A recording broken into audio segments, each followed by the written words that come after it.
Welcome back to Fox 5's On the Hill live this Sunday morning. She's considered one of the most dangerous female spies ever and was just released from prison. Anna Montes walked free from a federal prison after serving more than 20 years behind bars.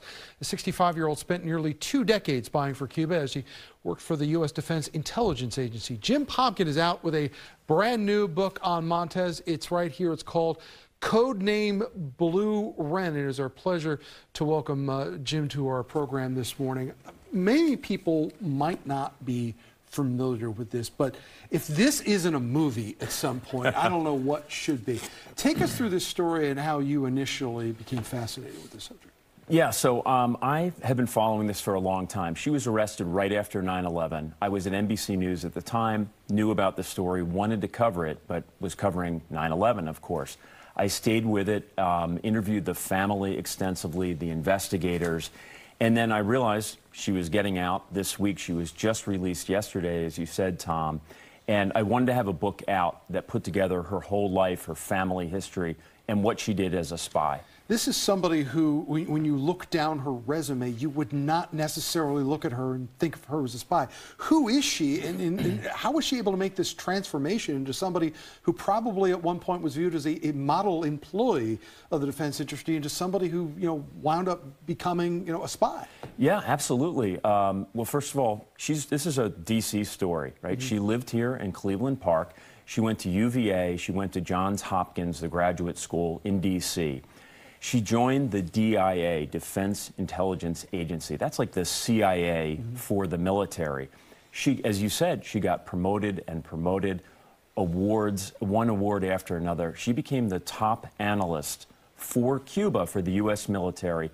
For 17 years, she was secretly spying for Cuba. What did they want from her? What was she providing them? She provided military intelligence on what the U.S. knew about Cuba and what the U.S. might potentially do. And that really came to a head when the Cubans shot down some civilian airplanes. It was a very big deal. It's called the Brothers to the Rescue incident. And the Cubans were worried that then President Clinton was going to bomb Cuba.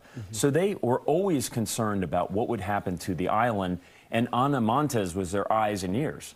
She is out now. What can you tell us about where she is, what she's doing? You've been able to find out exactly the ability to speak with her at all? I'm not able to speak to her, but have been speaking with the family. She's believed to be going to Puerto Rico. She has both friends and family there, and a very big support group. It's interesting, on Facebook, there are these affinity groups. They consider Anna Montes a martyr and a hero, and they're welcoming her back to Puerto Rico with open arms.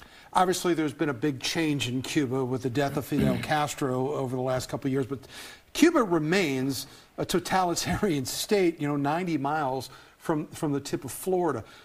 How active are the Cubans right now in continuing this kind of espionage? They have an incredible intelligence service, given the size of their military and the government.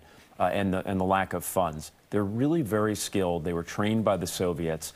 They continue to spy today. There's this whole spy versus spy thing that happens behind the scenes in Washington, and they're one of the top spy services in the world. One of the questions always after, whether it's Jonathan Pollard or when it's any of the Robert Hansen, there's always these questions about what could have been done. How was she able to operate the way she did for as long as she did without anybody picking up on her until right at the end? One of the things she did was memorize documents instead of bringing them out of the building, like Hansen did. Hansen took the risk of meeting or going in parks and leaving classified documents. Anna did not do that. She had a good memory. She trained herself to be better at it.